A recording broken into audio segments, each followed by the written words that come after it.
Hallelujah. ഞാൻ ക്ഷമാപൂർവ്വം കർത്താവിനെ കാത്തിരുന്നു. അവിടുന്ന് ചെവി ചായിച്ച് എൻ്റെ നിലവിളി കേട്ടു. ഭീകരമായ ഗർത്തത്തിൽ നിന്നും കുഴഞ്ഞ ചേറ്റിൽ നിന്നും അവിടുന്ന് എന്നെ കരകയറ്റി. എൻ്റെ പാദങ്ങൾ പാറയിൽ ഉറപ്പിച്ചു, കാൽവയ്പ്പുകൾ സുരക്ഷിതമാക്കി. സങ്കീർത്തനം 40-ാം അധ്യായം 1-2 വാക്യം ഈ പ്രഭാതത്തിൽ ഈ എളിയ പ്രാർത്ഥനയിൽ സ്നേഹത്താൽ ഞങ്ങളെല്ലാവരെയും പുതപ്പിക്കണമേ. ഹല്ലേലൂയ. ദൈവമേ ആരാധന, യേശുവേ ആരാധന, പരിശുദ്ധാത്മാവേ ആരാധന. ഹല്ലേലൂയ.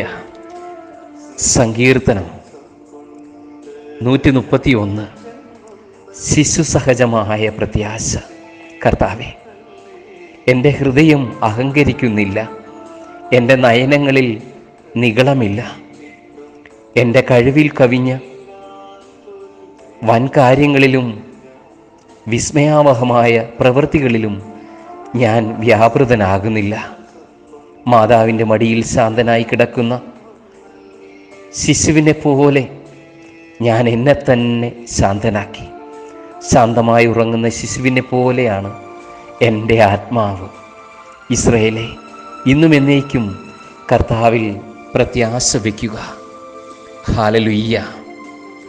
സ്വർഗസ്ഥനായ ഞങ്ങളുടെ പിതാവേ, ഞങ്ങൾക്ക് ഒരു പുതിയ പ്രഭാതം കൂടി നൽകിയ അങ്ങയുടെ അവർണ്ണനീയമായ സ്നേഹത്തിന് നന്ദിയും സ്തുതിയും ആരാധനയും അർപ്പിക്കുന്നു. ശിശുക്കളെപ്പോലെ സങ്കടങ്ങളിൽ കണ്ണു നിറയ്ക്കുന്നതും സന്തോഷങ്ങളിൽ പുഞ്ചിരി വിടർത്തുന്നതുമായ ഒരു നിഷ്കളങ്കമായ ഹൃദയത്തെ ആഗ്രഹിച്ചുകൊണ്ട് ഈ പ്രഭാതത്തിലും പ്രാർത്ഥനയോടെ അങ്ങേ സന്നിധിയിൽ ഞങ്ങൾ അണഞ്ഞിരിക്കുന്നു.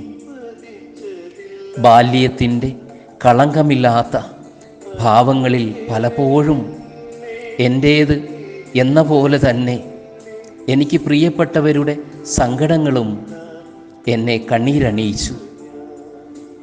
മറ്റുള്ളവരുടെ സന്തോഷങ്ങളോടൊപ്പം ചേർന്ന് ഞാനും ആഹ്ലാദിച്ചിരുന്നു.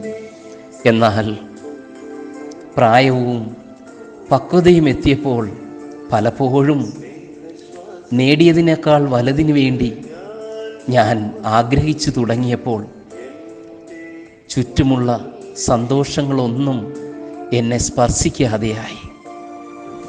സങ്കടങ്ങളെ പുറത്തേക്കൊഴുക്കാൻ അനുവദിക്കാതെ മനസ്സിൻ്റെ ഉള്ളിൽ തന്നെ തടഞ്ഞു നിർത്താൻ ഞാൻ ശീലിച്ചു തുടങ്ങി.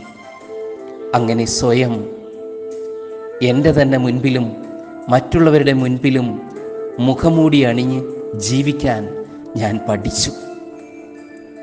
സ്നേഹപിതാവേ, ശിശുക്കളെ പോലെ എളിമപ്പെടുന്നവർക്ക് സ്വന്തമാകുന്ന ദൈവരാജ്യം അവകാശപ്പെട്ട് നിഷ്കളങ്കമായ ഒരു ഹൃദയഭാവം എനിക്ക് നൽകിയരുളണമേ. അപ്പോൾ എൻ്റെ സ്വർഗസ്ഥനായ പിതാവിൻ്റെ തിരുവിഷ്ടം സ്വർഗത്തിലെ പോലെ തന്നെ എൻ്റെ ജീവിതത്തിലും എന്നും നിറവേറുക തന്നെ ചെയ്യും. 1 സാമുവേൽ 10-ാം അധ്യായം 6-ാം വാക്യത്തിൽ പറയുന്നു, അപ്പോൾ കർത്താവിൻ്റെ ആത്മാവ് ശക്തമായി നിന്നിൽ ആവസിക്കും, നീയും അവരോടൊത്ത് പ്രവചിക്കാൻ തുടങ്ങും, മറ്റൊരു മനുഷ്യനായി നീ മാറും. ഈശോയെ, ഈ വചനത്തിൻ്റെ ശക്തി ഞങ്ങളിൽ നിറയ്ക്കണമേ.